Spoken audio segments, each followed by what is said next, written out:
So first, separation of variables. Okay? So ang separation of variables, ito yung pinaka-simple. Kasi, pinakamadali. Kasi, meron kang, let's say you have two variables, x and y. Okay? So dapat yun ay ma-separate mo. So that means, your function of x, okay? You have your function of x times dx. Okay? Separable siya sa function of y times your dy. Dapat separable yan siya. Okay, so given the general form of the differential equation, we have m of x and y dx plus n of x and y dy is equal to 0. So if separable ang variables mo, so we now have that differential, we now have the standard form of the differential equation that is now a of x dx plus b of y dy is equal to 0. O, ito na siya ngayon. And then, integrate mo na to since you have now function of x times dx, integrate mo na yan. And then you have the function of b, function of your b, which is a function of y, dy. I-integrate mo na rin yan. Okay? So, the solution now is this one. The integral of a of x dx plus b, integral of b of y dy is equal to c. Okay? Solve tayo ng isa. Solve tayo ng problems. Okay, sample 1. We solve the equation dy over dx is equal to 2y over x.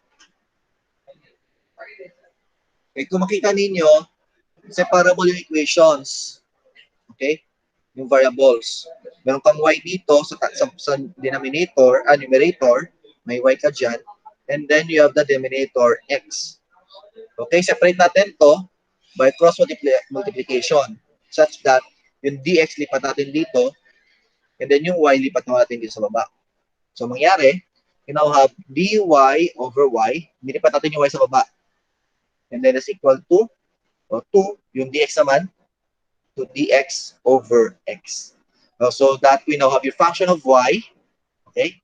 We now have your function of y times dy and the function of x times dx. So that, integrate na natin to. Okay? Integrate natin yan. We have ln y is equal to ln of x plus 2 ln of x. Mutan ko yung 2. So that is 2 ln of x plus c, constant c. And then, okay, by using your laws on logarithms, we have ln y. Okay, rewrite natin yung 2 ln x as ln x squared. That is using your laws on logarithms. And again, using laws on logarithms, we can have e raised to ln y para maging y na lang yan. Same din dapat sa right side ng equation. Dapat you have your e raised to your ln x squared plus c. And then, e raised to ln y, magiging y na lang yan. And then, itong right side, we can use your laws on exponents such that we have now e raised to ln x squared times e raised to c. Kasi kung maalala nyo sa laws of exponents, you have your a raised to m plus n that's equal to a raised to m times a raised to n. Okay? So, pwede rin isuot na ganito yan. And then, we now have y is equal to x squared, x squared na lang, times e raised to c. Yung e raised to c, we can write this as a constant c, single constant c. So that we have y is equal to cx squared. So ito na yung ating general solution. Okay. So ganyan lang kadali ang separation of variables. Okay, isa pa example. Example number 3. Okay, solve the equation 2xy y prime plus 1 plus x equal to 1 plus y squared. When x is equal to 2, your y is equal to 3. Kung mapansin nyo, we have now the given 2xy y prime is equal to 1 plus y squared. O, rewrite natin yung y prime into dy over dx. O, rewrite natin yan. So, we now have 2xy dy over dx is equal to 1 plus y squared. Okay? And then, we can separate the variables. Okay? Yung dx, ilipat natin sa kabila. So we now have dx dito. Okay? Para makancel yung dx dito at malipat siya dito makancel siya dito at malipat dito sa kabila, sa right side. And then, okay, dy dito yung term. So tanggalin natin yung x na nandito. So we divide this sa x. Okay? And then since sa right side, dito sa right side, we now have the dx dapat dyan. So tanggalin natin yung 1 plus y squared na term. So that we now have 2y dy. Wala na yung x, na-cancel na dahil dito. And then, na-cancel na yung dx. Then divided by, o natira yung 1 plus y squared. That's equal to, na-cancel yung 1 plus y squared, that is dx over x na lang. And then, as you can see, we can now integrate this one. Mag-let muna tayo dito sa isa. Let u, 1 plus y squared. Tingnan natin.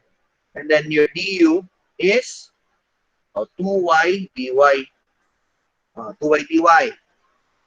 Sakto naman. So we now have the integral of du over u equal to the integral of dx over x. Okay. We now have, di pa tayo sa taas. We have now ln u is equal to ln of x plus, since lahat yan may ln na yung terms, gawin natin ln c na rin. Okay? Para lahat sila ln. And then, yung u mo is 1 plus y squared. Substitute lang, ln of 1 plus y squared is equal to ln of x plus ln of c. Gawin natin ulit yung kanina. We have your e raised to ln 1 plus y squared. And then, sa kabila, ganun din, e raised to ln x plus ln c. We now have 1 plus y squared is equal to e raised to ln x. Gawin natin e raised to ln x times e raised to c, ln c. This is using your loss on exponents. And then, we now have 1 plus y squared is equal to x times your c, or simply cx. Yan lang yan. Okay, so this is now your general solution. Kaya lang may binigay na condition that when x is equal to 2, your y is equal to 3. So when x is equal to 2, y is equal to 3, o gagawin natin dyan, we substitute that to your general solution para malaman natin yung value ng c. So we have 1 plus 3 squared is equal to c. Your x is 2. So 1 plus 3 squared is 9 plus 1, that is 10. Is equal to 2c. Okay? Therefore, your c is equal to 5. Okay. And then, pag nakuha mo na yung c, substitute back mo yan sa general solution para makuha yung particular solution so that we have 1 plus y squared is equal now to 5x.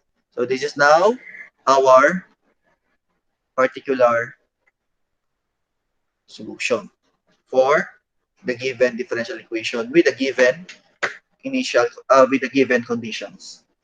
Okay? So, may tanong po for separation of variables.